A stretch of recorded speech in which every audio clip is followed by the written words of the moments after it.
One of my motor trip dreams was to explore Central and Eastern Europe by following the river Danube from the Black Forest in Germany to the delta near the Black Sea in Romania. With more than 2,800 kilometers, the river Danube is the longest river in Central Europe. It is twice the length of the river Rhine. On the way back to the Netherlands, we will cross the Carpathian Mountains, visit Transylvania and check out Maramures in the remote northern corner of Romania near the Ukrainian border.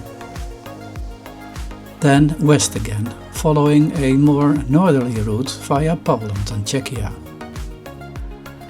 Together with my buddy Nico, we started the trip from Almere in the Netherlands.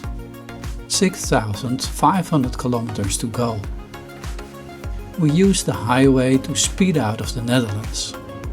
But once we crossed the border into Belgium, we avoided the highways as much as possible. In total, the trip would take a month in order to have the time to check out the scenery along the route and have some out-of-the-saddle days to explore and take in the surroundings. The back roads are not only more fun to ride, they also enable you to better experience the ever-changing scenery along the route. The back roads bring us via Belgium and Germany to the hills and the sleepy villages in northeast France.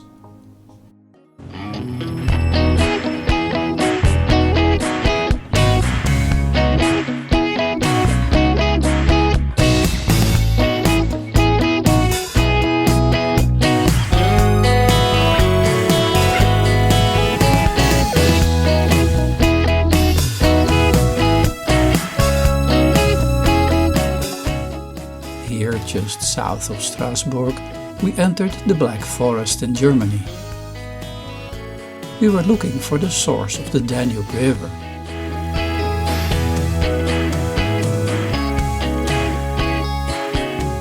We had to ride an unpaved road to actually arrive at the source, 1,078 meters above sea level, near the village of Furdwangen.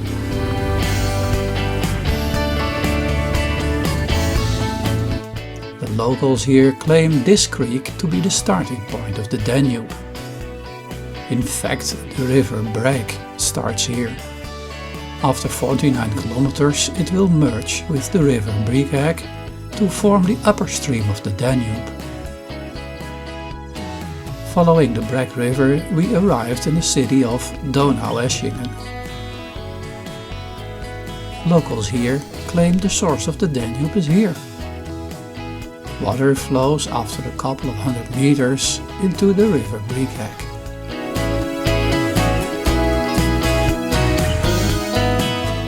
On the edge of the city, the Breg and the Brigach merge.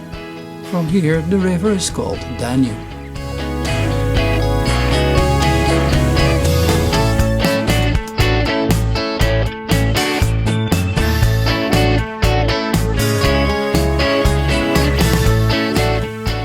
We followed the river for another 30 kilometers.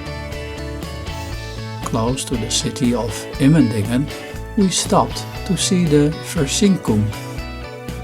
Due to the porous rock under the riverbed, the water sinks into the ground and the dry riverbed remains.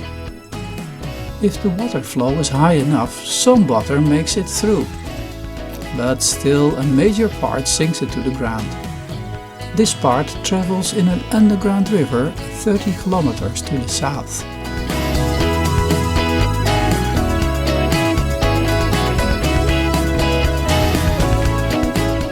Here it surfaces again as the source of the river Aag. The Aag flows 32 kilometers to end in the Bodensee.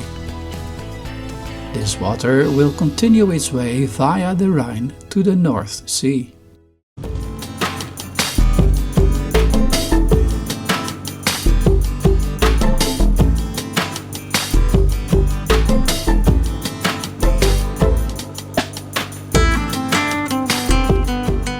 We took the route to Buron to pick up the Danube Valley again. The Benedictine Arch-Abbey in Buron was founded in the 19th century. It is situated in the valley of the Upper Danube.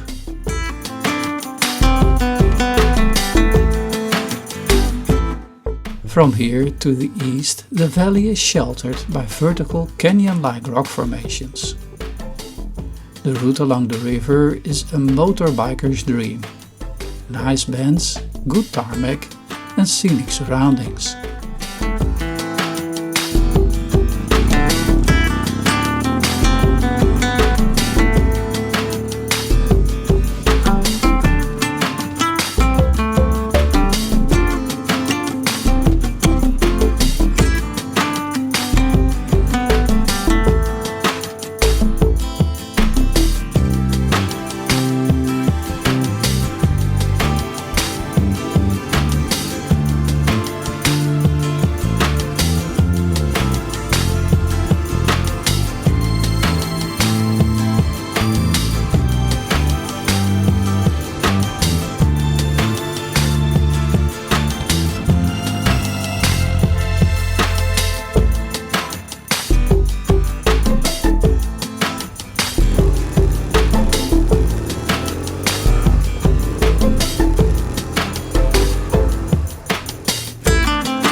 After a short coffee stop in Neuburg an der Donau, we continued to Ingolstadt to check out the old city and stay there for the night.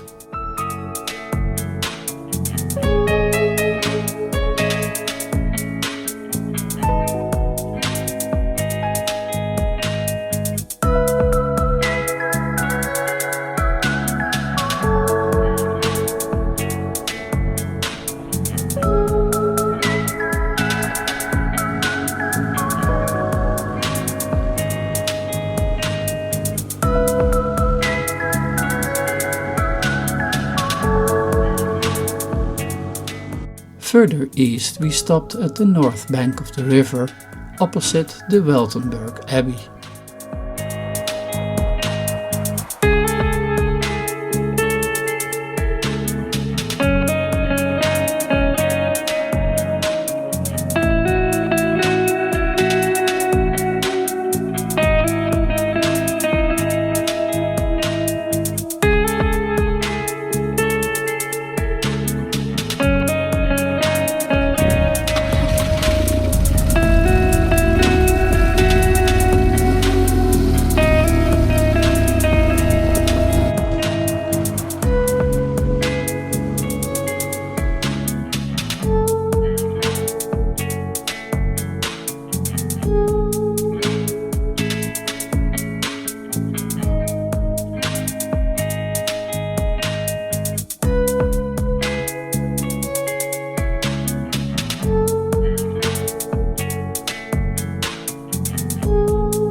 Passau is the city of the three rivers. The Danube is joined by the Inn from the south and the Ilz from the north. The Inn brings in more water than the Danube herself. The source of the Inn is in the Alps at an altitude of 2,645 meters. One could argue that the Danube from here on should be named the Inn, as its contribution more than doubles the river volume.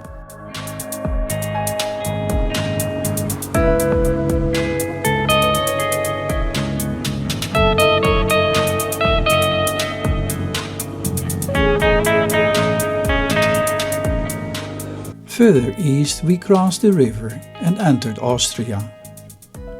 The Danube is the border between Austria and Germany. In Kasten we found a Gasthof to spend the night.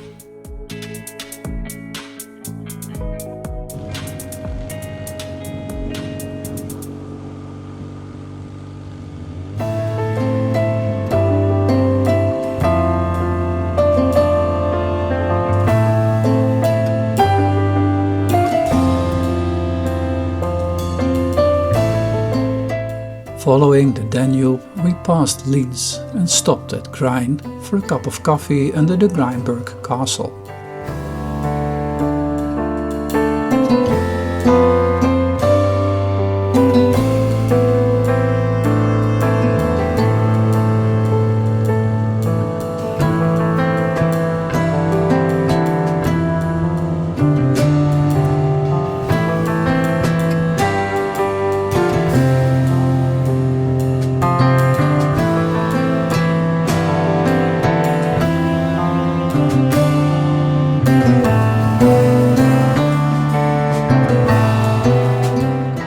Further to the east, the city of Melk is a nice place to stop and check out the old city center.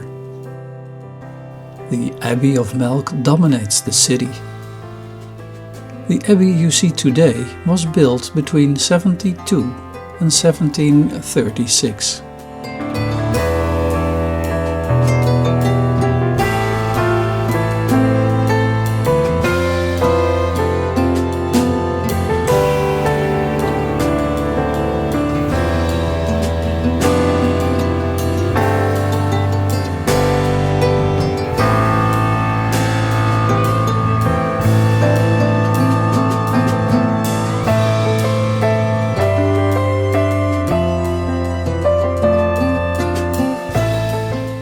We rode the back roads to Weissenbach an der Triesting. From here we took the train to spend the day in Vienna. In the 16th century, the Habsburg family established Vienna as the seat of their empire. The Belvedere castle complex has gardens, ponds and sculptures. The upper and lower castles were built in the early 18th century. The Cathedral of the Holy Nicholas is a Russian Orthodox church from the 19th century. The St. Stephen's Cathedral is the seat of the Archbishop of Vienna. The cathedral dates back to medieval times. Leaving Vienna behind, we traveled further east into Hungary. We decided to cross the river into Slovakia. The route followed the north bank of the Danube until we crossed the river again at Esztergom. Esztergom was the capital city of Hungary from the 10th till the 13th century. It is the seat of the Archbishop of Hungary. In drizzling weather conditions we made our way to Budapest. The Danube splits the capital of Hungary in two parts. In fact, in the earlier days there were two cities, Buda on this side and Pest on the other side of the river. In 1873, both cities merged to form Budapest. We rented an apartment for 2 nights close to the viewpoint of the famous Parliament building. We took a day to explore the city and visit both sides of the river.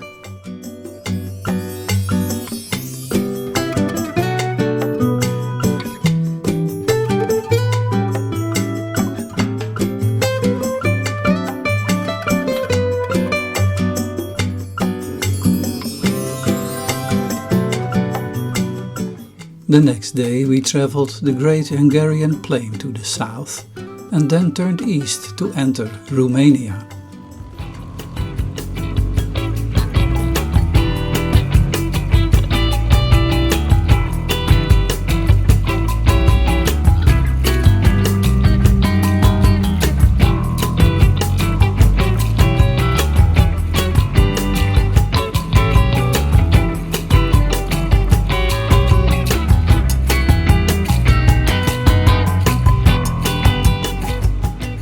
The destination for the day was Timisoara.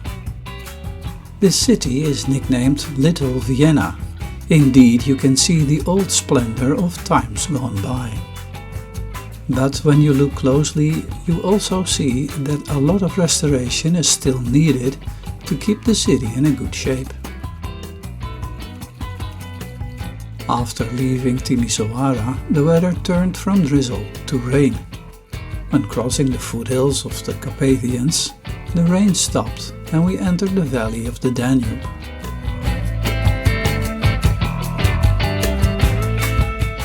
The Danube is here the border between Romania and Serbia. The river squeezes itself through the narrows between the Balkan and Carpathian mountains. The gorge is called the Iron Gate. It is around 130 kilometers long and it is a wonderful stretch for motorbikers. The scenery is amazing as the road follows the cliffs bordering the river. But ride careful here, as maintenance of road surface is at certain points overdue.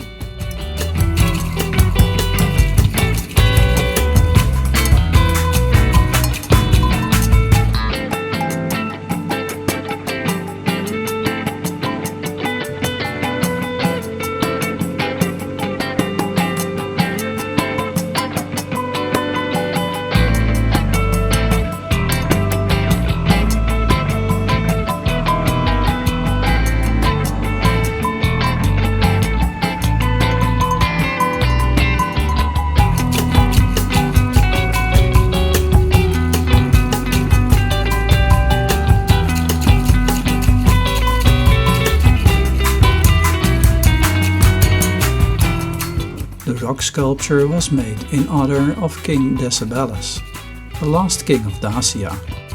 Dacia is the predecessor of current Romania. Decebales ruled from the year 87 till 106. In these times Dacia was in conflict with the Roman Empire.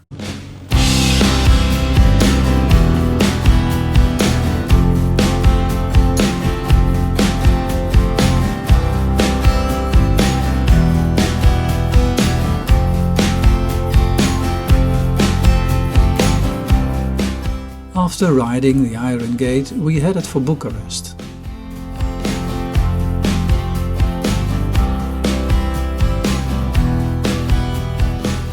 The Palace of Parliament is a colossal building containing 1100 rooms. In the early 1980s, Ceausescu ordered the construction of this building and associated neighborhood. The historic district of Bucharest is quite limited, but it was nonetheless interesting to explore.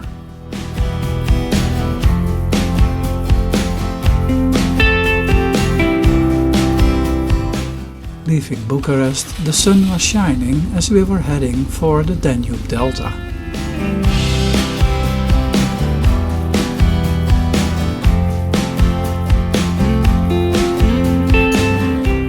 After a few kilometers on the highway, we took the back roads towards Tulcea.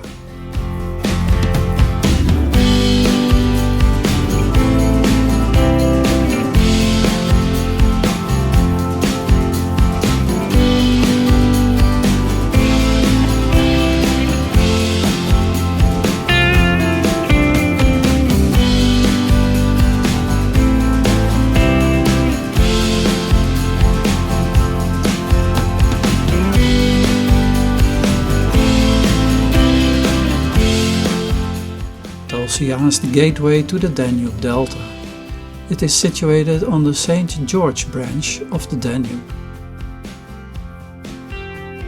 Before we reached our destination for the day, Mamudia, we were surprised by some heavy showers. Soaking wet, we parked the GS's in front of the hotel.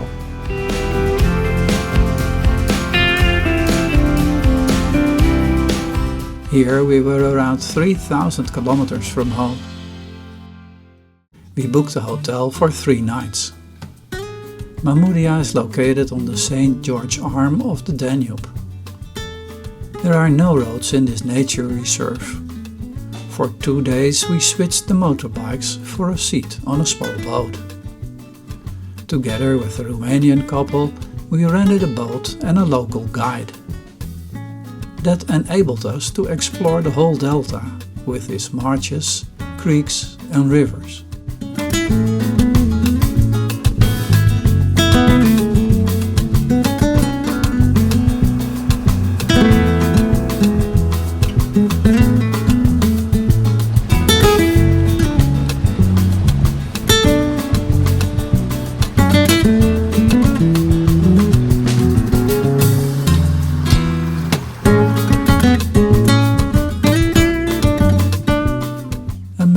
Moment on the beach. Here we reach the point where the St. George branch of the Danube meets the sea.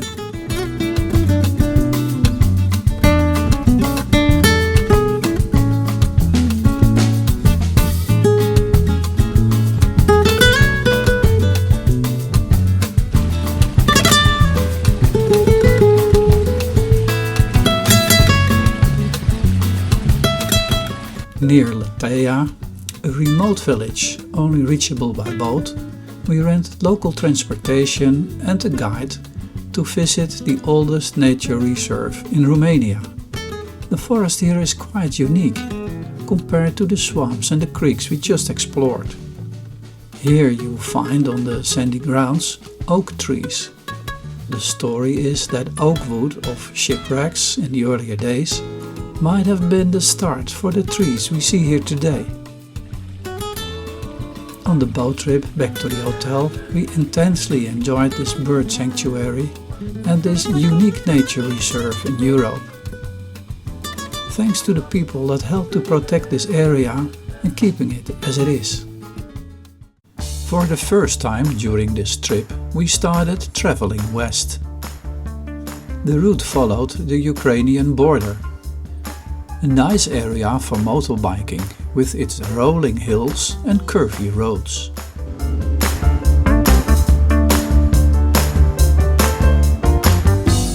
The suspension bridge over the Danube near Brela is impressive. It is 2.2 kilometers long and the towers have a height of 193 meters. We crossed the Carpathian mountains and headed for the city of Bran in Transylvania.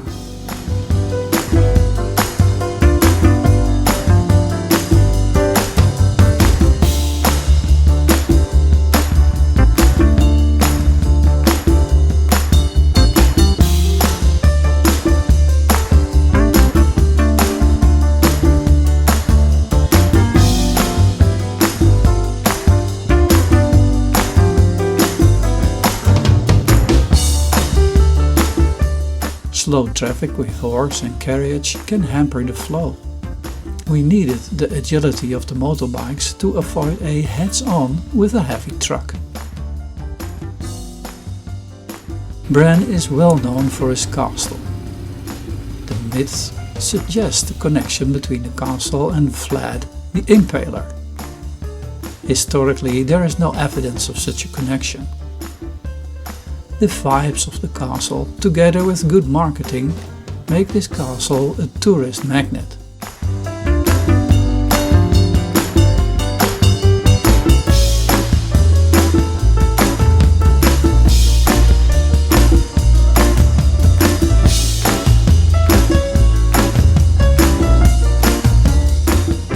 The road to Fiskry, further to the north, is a fun route to ride.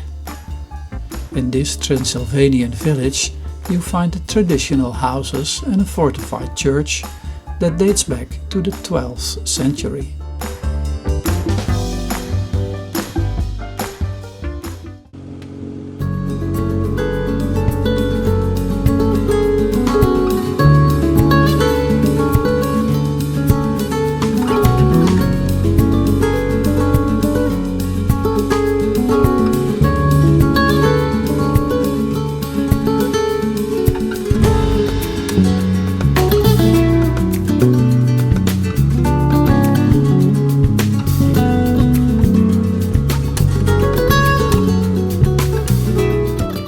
Wiesenthorf is another example of a traditional Transylvanian village. The final stretch towards our guest house was over a pretty thick layer of loose gravel. No fun if your tires are geared for smooth tarmac and you carry heavy luggage.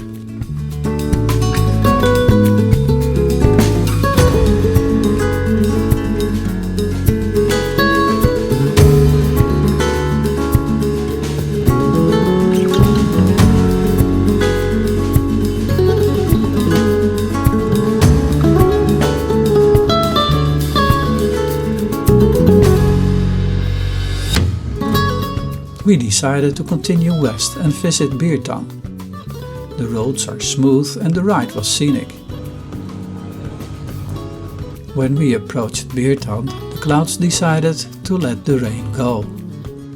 The medieval fortified church is a UNESCO World Heritage Site. It was built in the decades around 1500 by the ethnic German community in Transylvania.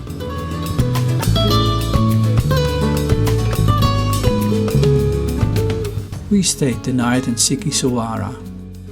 What a nice city to spend some time. For us the weather did not cooperate.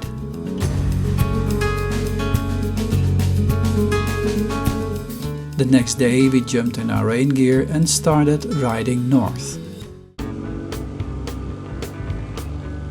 You slowly climb from the Transylvanian highland into the northeast part of the Carpathian mountains. The roads are well maintained.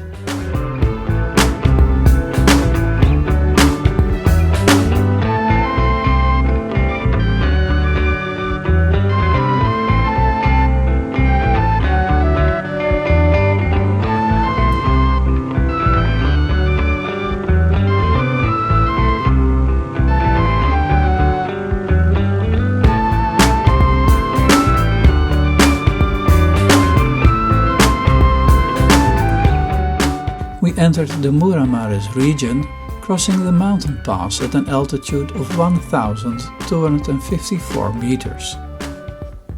The remote region borders to Ukraine. Agriculture is the main topic here.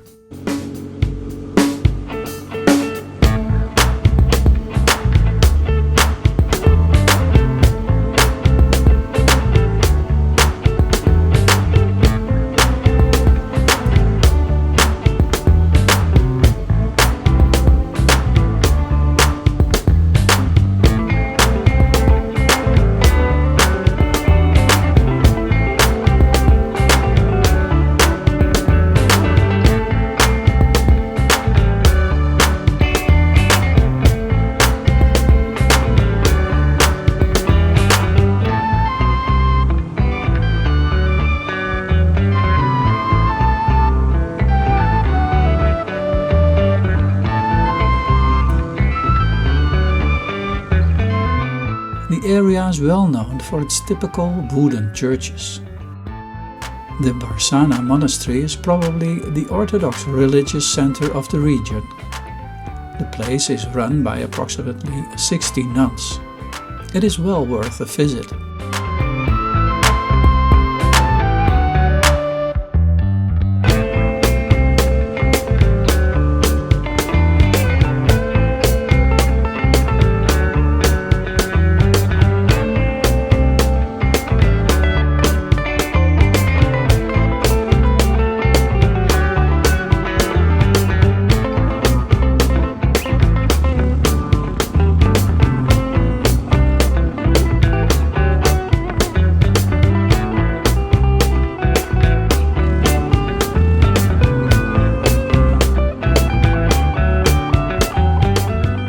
The route goes further west to Satu Mare.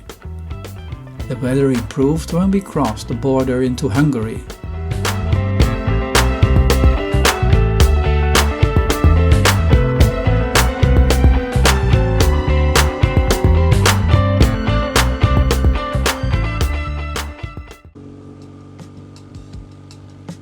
Hungary consists mostly of a flat plain. But in the easterly border area with Slovakia, you can find some mountainous area. Good motorbiking here.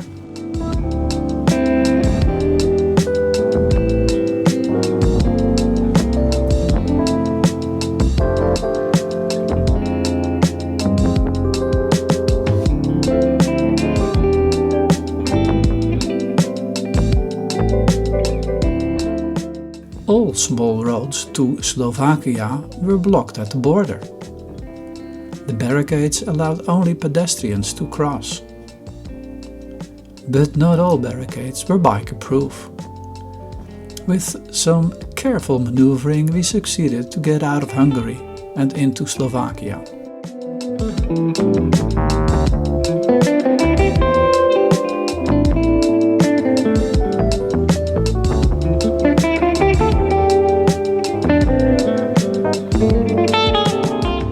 We stayed the night in Košice. Košice is the second largest city of Slovakia after Bratislava. This is a very nice city to stroll around in the afternoon. The Košice Cathedral and chapel were built at the end of the 14th century. The cathedral is the largest in Slovakia and can hold up to 5,000 people.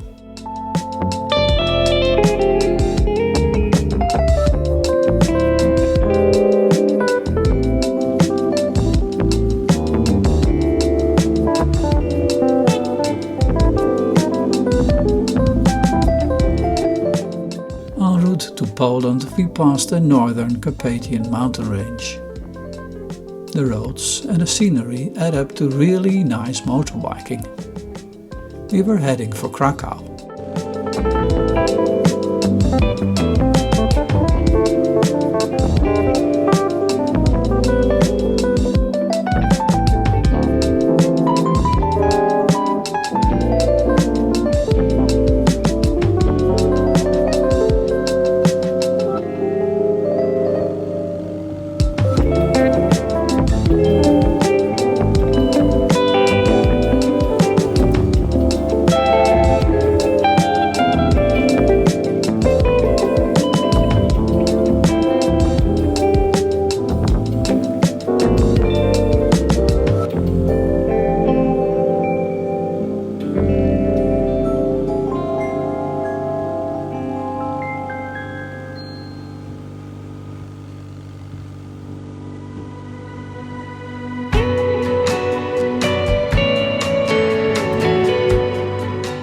Krakow is the second largest city in Poland after Warsaw.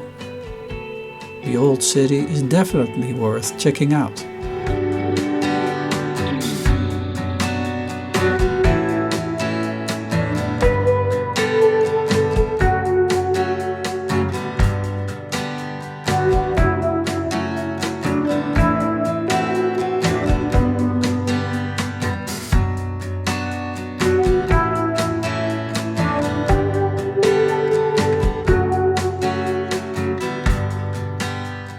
During our stay in Krakow, we also spent a day to visit Auschwitz and Birkenau. We were impressed by what we experienced here. It left a lifelong memory. More on that in a separate short episode.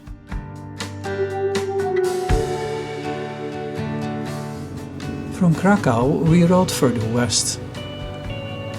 Time for our rain gear as the rain started pouring down.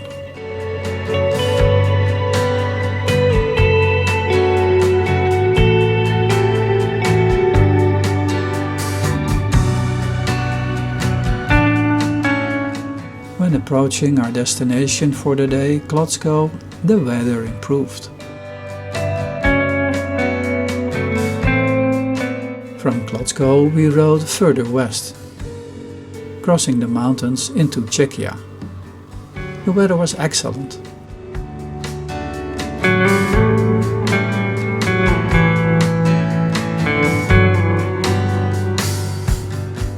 The back roads are a joy to ride. We passed Prague via a northerly route, avoiding crowds and heavy traffic.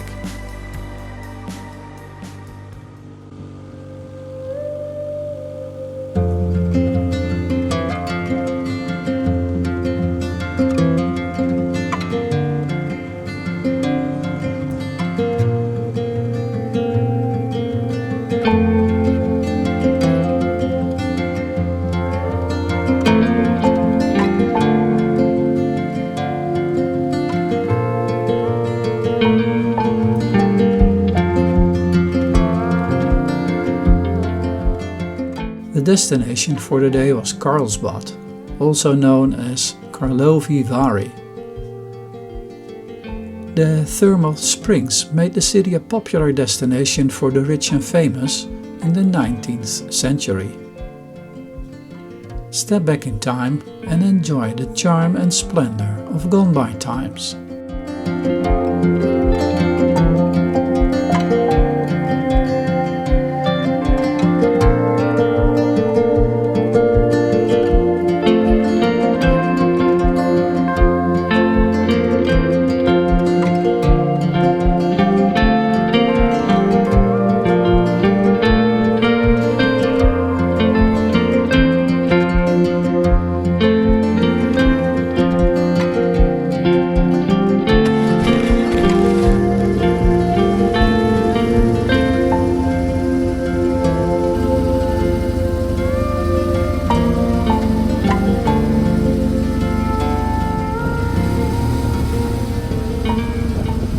Further west we came across the woods and mountains in the border area between Czechia and Germany. Small roads and almost no traffic, combined with nice bands and a magnificent scenery. This must be motorbike heaven.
In Germany we encountered the Glottstal railway bridge. It was opened in 1851 and it claims to be the largest brick bridge in the world. It is a huge structure indeed. With the memories of our adventures over the last month in our head, we rode the back roads through Germany, heading for home in the Netherlands. From the buddy seats of our BMW GS's, we witnessed the birth of the Danube in Germany, and along the banks of the river we saw the scenery change until the shores of the Black Sea. Transylvania, the Carpathians, Maramures, and all the other regions and cities we explored will remain with me as lifelong memories. The people we have met and the talks we have had were unforgettable.